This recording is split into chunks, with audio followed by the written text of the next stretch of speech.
Delhi UPSC સ્ટુડન્ટના મોત મામલે મોટો ખુલાસો, એમસીડી અને ફાયર ડિપાર્ટમેન્ટ દોષિત ઠર્યા. રાવ કોચિંગ સેન્ટરના બેઝમેન્ટમાં પાણી ભરાઈ જવાથી યુપીએસસીના 3 ઉમેદવારોના મૃત્યુની મેજિસ્ટ્રેટ તપાસમાં એમસીડી અને ફાયર ડિપાર્ટમેન્ટે ઘણા કાયદાઓનું દુર્ભાવનાપૂર્ણ ઉલ્લંઘન કર્યું હોવાના સંકેત મળ્યા છે. તપાસ રિપોર્ટમાં કહેવામાં આવ્યું છે કે એમસીડી અને ફાયર ડિપાર્ટમેન્ટના અધિકારીઓએ અગાઉ નિયમોના ઉલ્લંઘનની નોંધ લીધી હતી, તેમ છતાં કોઈ કાર્યવાહી કરવામાં નહોતી આવી.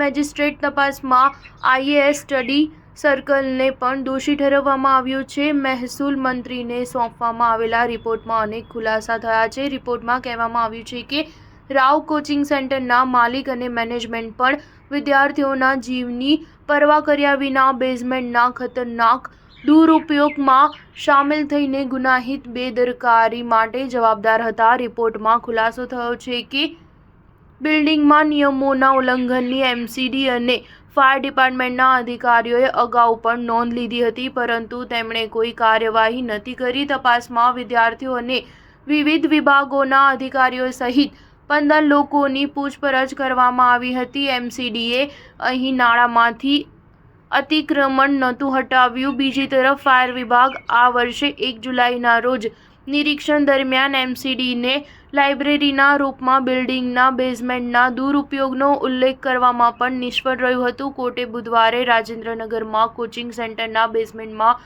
થયેલી દુર્ઘટના મામલે જેલમાં બંધ બેઝમેન્ટના 4 સહમાલિકોની જામીન અરજી પર સીબીઆઈને નોટિસ જારી કરી છે. મુખ્ય જિલ્લા અને સત્ર ન્યાયાધીશ અંજુ બજાજ ચંદનાએ કેન્દ્રીય તપાસ એજન્સીને 9 ઓગસ્ટ સુધીમાં જવાબ દાખલ કરવાનો નિર્દેશ આપ્યો છે. ત્યારબાદ જ કોર્ટે 4 આરોપી પરવિંદરસિંહ, તજિંદરસિંહ, હરવિંદરસિંહ અને સરબજીતસિંહની જામીન અરજી પર સુનાવણી કરશે. કોર્ટે નોટિસ જારી કરતા કહ્યું કે કારણ કે એફઆઈઆરની કોપી કોર્ટ સમક્ષ લાવવામાં નથી આવી, તેથી તે આરોપીઓ દ્વારા દાખલ કરવામાં આવેલી જામીન અરજીઓ પર નિર્ણય ન કરી શકે. હાઈકોર્ટે તાજેતરમાં જ ઓલ્ડ રાજેન્દ્રનગરમાં કોચિંગ સેન્ટરની બિલ્ડિંગના બેઝમેન્ટમાં થયેલા મોતની તપાસ પોલીસ પાસેથી લઈને સીબીઆઈને સોંપી દીધી હતી.